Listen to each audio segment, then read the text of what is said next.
Hello everyone है। आज चाहिँ हामी अप्टोमेट्रीको भिजुअल पाथवे र भिजुअल फिल्ड भन्ने टपिकमा छौँ है। यसमा चाहिँ हामीले म्याक्स चाहिँ क्वेसन डिस्कसनबाट जान्छौँ है। किन भन्दाखेरि यसमा चाहिँ धेरै क्वेसन्सहरूको टर्ममा नि हामीले सोधेका हुन्छ क्वेसन्सहरू है, थ्योरी कन्टेन्ट भन्दा पनि है। सर र यसो थ्योरीको टर्महरू जेनरल टर्म हेरेर हामी चाहिँ क्वेसनबाट चाहिँ जान्छौँ है त। नर्मल्ली भिजुअल पाथवे है, नाममै छ, त्यस्तो गाह्रो केही पनि छैन है। भिजुअल पाथवे भनेको छ, भिजुअल पाथवे भनेको के होला र भिजुअल फिल्ड भनेको के होला है। फर्स्टमा हामीले पढ्छौँ भिजुअल फिल्ड है। फर्स्टमा पढ्छौँ हामीले भिजुअल फिल्ड है त। भिजुअल फिल्ड है, भिजुअल फिल्ड भनेको के होला त। भिजुअल फिल्ड भनेको एउटा यस्तो एरिया है, एरिया है जहाँसम्म चाहिँ के हुन्छ भन्दाखेरि अब्जेक्ट भिजिबल हुन्छ है। एरिया अप टु विच के हुन पर्यो, जुन हाम्रो अब्जेक्ट छ, अब्जेक्ट इज भिजिबल है। जस्तै यसरी हामीले हेरेर भने यहाँनिर अब्जेक्ट छ भने यो यति डिस्टेन्ससम्मको यो भिजुअल छ भने यसलाई भन्छौँ हामीले भिजुअल फिल्ड है त। र यो के हो भन्दाखेरि मेजर अफ है, यो के हो भन्दाखेरि यसलाई भन्छौँ मेजर अफ है रेटिनल सेन्सिटिभिटी। के भन्छौँ भन्दाखेरि मेजर अफ रेटिनल सेन्सिटिभिटी है। रेटिनाको सेन्सिटिभिटीको मेजरमेन्ट हो यो भनेर भनेको छ है त। मेजरमेन्ट अफ रेटिनल सेन्सिटिभिटी भनेर भनेको छ है। अलिअलि है, अब अलिअलि दुई तिनवटा टर्महरू छन्, दुई तिनवटा टर्महरू पढेर हामी अगाडि बढ्छौँ है त। दुई तिनवटा टर्महरूमा यसमा के सम्झिन पर्छ भन्दाखेरि फर्स्ट भनेको है नर्मल्ली आइसोप्टर भनेर सम्झौँ है। आइसोप्टर भनेको के त भन्दाखेरि आइसोप्टर हुन्छ, अर्को चाहिँ ब्लाइन्ड पोइन्ट है पढिसकेका छौँ, अर्को चाहिँ स्ट्रोमा है, स्कोटोमा भनेर सम्झौँ है त। स्कोटोमा चाहिँ एकदम इम्पोर्टेन्ट छ, स्कोटोमा है। स्कोटोमा भनेको के हो भनेर क्वेसनले सोधिन्छ है। स्कोटोमा भनेको के हो भन्दाखेरि localised area of decrease sensitivity है। Localised area of decrease sensitivity के भनेर पढ्नु पर्यो, localised area of decreased, localised area of decrease sensitivity है। जस्तै के भन्न खोजेको भन्दाखेरि वरपर के छ हाम्रो डिक्रिज सेन्सिटिभिटी है, एकदम कम सेन्सिटिभिटी छ बिचमा है। के भनेको क्वेसनले भन्दाखेरि यसलाई यो चाहिँ localise area of decrease sensitivity surrounded by more sensitive areas है। के भने हो भन्दाखेरि ठ्याक्कै यो चाहिँ नर्मल्ली है बिचमा चाहिँ एकदमै कम छ है, बाहिरपट्टि ठुल्ठुलो मोर सेन्सिटिभ एरियाले कभर गरेको यस्तो एरियालाई भन्छौँ हामीले स्कोटोमा है। स्कोटोमा के बुझ्नु पर्यो, हाम्रो लोकलाइज्ड डिक्रिज सेन्सिटिभिटीलाई बाहिरपट्टिको जुन मोर सेन्सिटिभिटी छ त्यसले चाहिँ कभर गरेको, सराउन्ड गरेकोलाई चाहिँ हामीले के भन्छौँ स्कोटोमा भन्छौँ है। अब स्कोटोमामा पनि कम नामहरू छ है, absolute scotoma, relative scotoma, positive scotoma है, नेगेटिभ स्कोटोमा है त। यी स्कोटोमाको टाइपहरू छ है त। यसमा पनि मेनली है हाम्रो प्याथोलोजिकल्ली इम्पोर्टेन्ट स्कोटोमाहरू है त। यसरी हेरौँ,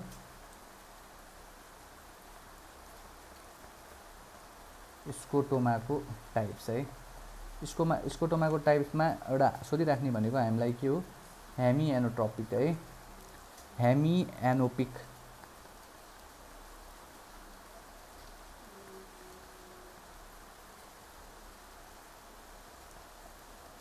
हेमी एनोपिक स्कोटोमा।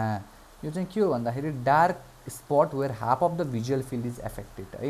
यो के हो भन्दाखेरि डार्क स्पट है, पुरै के छ यो डार्क स्पट छ है।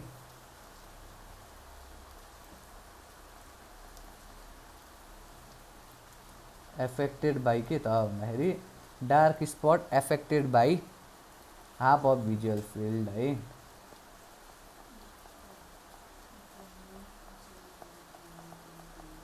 यो के बुझ्नु पर्यो भन्दाखेरि dark spot affected by the half of visual field, यसलाई भन्छौँ हेमी एनोपिक स्ट्रोमा। नाममै चाहिँ हेमी, हेमी भएपछि आधा है। हेमी एनोपिक स्कोटोमा भनेको डार्क स्पट छ जसले चाहिँ हाफ अफ भिजुअल फिल्डलाई एफेक्ट गर्छ भने द्याट्स कल्ड के त भन्दाखेरि हेमी एनोटोपिक स्कोटोमा। अब अर्को आउँछ पारासेन्ट्रल स्कोटोमा है। अर्को आउँछ हाम्रो पारासेन्ट्रल, अर्को आउँछ हाम्रो आर्क्युएट स्कोटोमा, आर्क्युएट, अर्को आउँछ हाम्रो रिङ है, रिङ। अब यसमा चाहिँ है के हुन्छ भन्दाखेरि dark spot near to the central है। यहाँ के हुन्छ, डार्क स्पट हुन्छ near the central visual field है, सेन्ट्रल भिजुअल फिल्ड।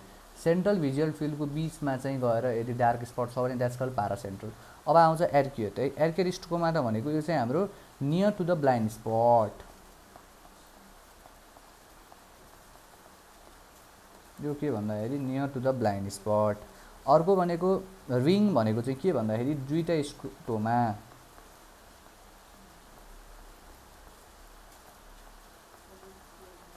है, दुईटा स्क्रोटोमा जोइन भयो भने त्यसलाई भन्छौँ हामीले रिङ स्क्रोटोमा है त। यति कुराहरू चाहिँ ख्याल गर्न पर्यो यसमा है त, यति कुराहरू ख्याल गर्न पर्यो है त। र नर्मल फिल्ड अफ भिजन हाम्रो है राउन्ड कति हुन्छ के हुन्छ भनेर सोध्या हुन्छ है। नर्मल फिल्ड अफ भिजन पनि अलिअलि है, नर्मल फिल्ड अफ भिजन भनेको के हो भनेर क्वेसनले सोध्छ है त, के सोध्छ।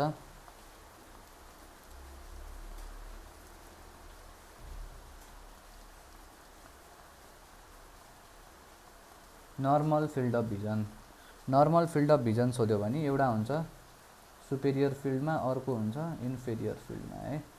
सुपेरियर फिल्ड भनेपछि नर्मल्ली 65 एम्स्ट्रङदेखि हाम्रो 70 डिग्रीसम्म हुन्छ। अर्को यो चाहिँ 70 देखि 75 डिग्रीसम्म हुन्छ है। यसरी चाहिँ सम्झौँ है त।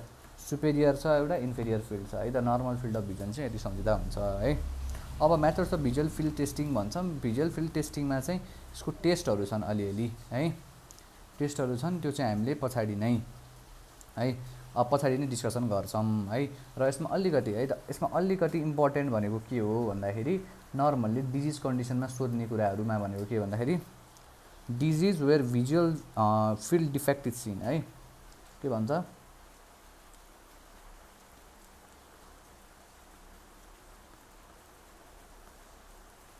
जहाँ चाहिँ के हुन्छ भिजुअल फिल्ड डिफेक्ट के हुन्छ त भन्दाखेरि भिजुअल फिल्ड डिफेक्ट के त भन्दाखेरि यसमा सम्झिन पर्ने ग्लाउकोमा, ग्लाउकोमा। अर्को चाहिँ रेटिनाइटिस, रेटिनाइटिस। अर्को चाहिँ पेपिलोडेमा है, पेपिलोडेमा। अर्को चाहिँ अप्टिक न्युराइटिस है, अप्टिक न्युराइटिस है। यी डिजिजहरूमा चाहिँ के हुन्छ हाम्रो जुन भिजुअल फिल्ड छ त्यो चाहिँ डिफेक्टेड हुन्छ भनेर सम्झौँ है त। यति भइसकेपछि let's get into the question है।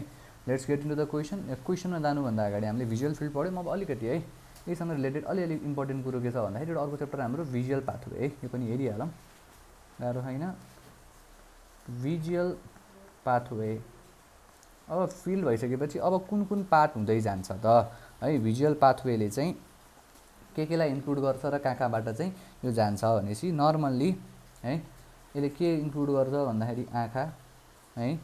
त्यसपछि आउँछ connecting pathway to the visual cortex है। त्यसपछि आउँछ हाम्रो भिजुअल कर्टेक्स आउँछ। भिजुअल कर्टेक्स पछि आउँछ हाम्रो पार्ट्स अफ ब्रेन है, पार्ट्स अफ ब्रेन। यसरी चाहिँ हाम्रो भिजुअल पाथवे हुन्छ भनेर सम्झिन पर्यो है त। अब यसमा सम्झिन पर्यो। अब यसमा अर्को कुरो भनेको के छ भन्दाखेरि अप्टिक नर्भ, अप्टिक चायस्मा है त। यसमा के हुन्छ भिजुअल पाथवे हैन नर्मल्ली ब्रेनसम्म पुग्छ है, ब्रेनसम्म पुग्छ। कसरी त भन्दाखेरि यसमा भिजुअल पाथवे जुन छ यसमा के इन्क्लुडेड हुन्छ भनेर सोधिन सक्छ। के इन्क्लुडेड हुन्छ त भन्दाखेरि यसमा हुन्छ हाम्रो अप्टिक नर्भ, अर्को आउँछ हाम्रो अप्टिक चायस्मा, अप्टिक चायस्मा। त्यसपछि भिजुअल कर्टेक्स। यी कुराहरूले गर्दाखेरि के गर्छ पार्ट्स अफ ब्रेनसम्म पुर्याउँछ भनेर भनेको छ है त भिजुअल पाथवेमा है। यसमा त खासै अरू इम्पोर्टेन्ट केही पनि छैन है। अलिकति यसमा अर्को हेर्नु पर्दा भनेको हाम्रो 3-4वटा कुराहरू छन् है। जस्तै के त भन्दाखेरि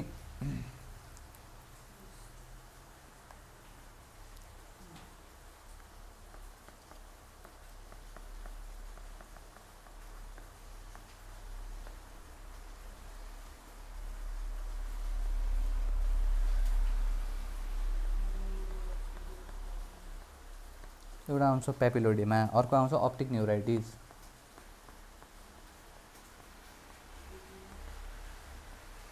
पेपिलोडेमा, अप्टिक न्युराइटिस, अप्टिक अट्रोपी।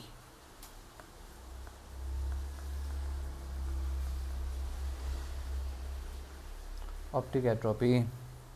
अर्को के छ क्रेनियोफेरेन्जियोमा है त,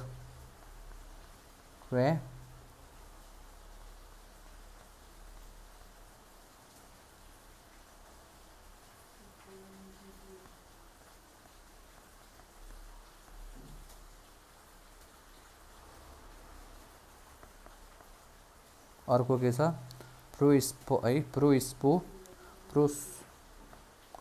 है प्रोसोप्याग्नोसिया भन्छ है, प्रोसोप्याग्नोसिया है। यति कुरो चाहिँ इम्पोर्टेन्ट छ है। पेपिलोडेमा के हो त पेपिलोडेमा भनेर सोध्छ। Disc oedema due to increase intracranial pressure है, के भनेर सम्झिनु पर्यो, disc oedema due to increase intracranial pressure है। इडेमा हुन्छ due to increase intracranial papilloedema भन्छौँ। अब अर्को आउँछ अप्टिकल न्युराइटिस। अप्टिकल न्युराइटिस भनेको इन्फ्लेमेसन अफ अप्टिक नर्भ है। नर्भ छ, न्युराइटिस भइसकेपछि त्यसमा के हुन्छ अप्टिक नर्भ है। इन्फ्लेमेसन अफ अप्टिक नर्भलाई भन्छौँ अप्टिकल न्युराइटिस। अर्को भनेको अप्टिकल एट्रोपी। अप्टिकल एट्रोपी भनेको के भन्दाखेरि pale with the wide appearance of zeroid cause by the injury to any part of the pathway है, ड्यू टु इन्जुरी अनि भिजुअल पाथवे है त, इन्जुरी टु द भिजुअल पाथवेमा भयो भने हुन्छ। अर्को चाहिँ क्रेनियोफेरिन्जियोमा। यो कति भन्दाखेरि कम्प्रेसन अफ चाइस्माटा है, यसमा के हुन्छ कम्प्रेसन अफ चाइस्माटा।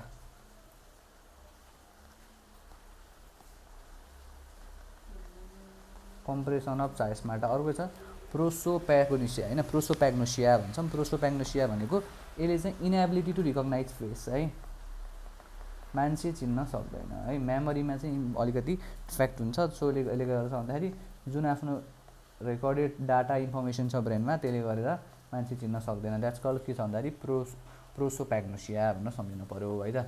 यति कुरो इम्पोर्टेन्ट छ हाम्रो केबाट भन्दाखेरि भिजुअल पाथवेबाट है। ल let's get into the quad है त, let's get into the quad है। अब यसमा फर्स्ट क्वेसन हाम्रो के छ भन्दाखेरि maximum visual field is seen कहाँ त भन्दाखेरि म्याक्सिमम भिजुअल फिल्ड है। भिजुअल फिल्ड भनेको यसरी छ है। म्याक्सिमम भिजुअल फिल्ड कहाँ देखिन्छ भन्दाखेरि अलवेज गो है, अलवेज कहाँपट्टि भन्दाखेरि टेम्पोरल भनेको यतापट्टि। टेम्पोरल्ली के हुन्छ भन्दाखेरि म्याक्सिमम भिजुअल फिल्ड हुन्छ भनेर सम्झौँ है त। अब आउँछ Amsler grid test is perform at the distance. अब यो इम्पोर्टेन्ट छ। एम्स्टर ग्रिड टेस्ट भनेको के हो भन्ने कुरो सम्झिनु पऱ्यो। एम्स्टर छ, एम्स्टरलाई यसलाई 3 बनाऊँ, एमलाई 3 भनेको 33 मिटर है, 30 सेन्टिमिटर। यो चाहिँ 33 सेन्टिमिटरमा राखेर एम्स्टर ग्रिड टेस्ट गरिन्छ। अर्को भनेको inferior visual field from image as है। इन्फिरियर भिजुअल फिल्डले इमेज कतिखेर बनाउँछ भनेर सोधे। Inferior visual field from the image superior है, सुपेरियर ठ्याक्कै अपोजिट हुन्छ of the part of retina. The ocular disease in where visual field is affected है। ओकुलर डिजिज जहाँ चाहिँ भिजुअल फिल्ड एफेक्ट हुन्छ that's call famous question glaucoma है त। अर्को भनेको scotoma where half visual field affected है। हाफ भिजुअल फिल्ड एफेक्टेड हुन्छ भने त्यसलाई के भन्छौँ भन्दाखेरि हेमी एनोट्रोपिक है। हेमी भनेको आधा।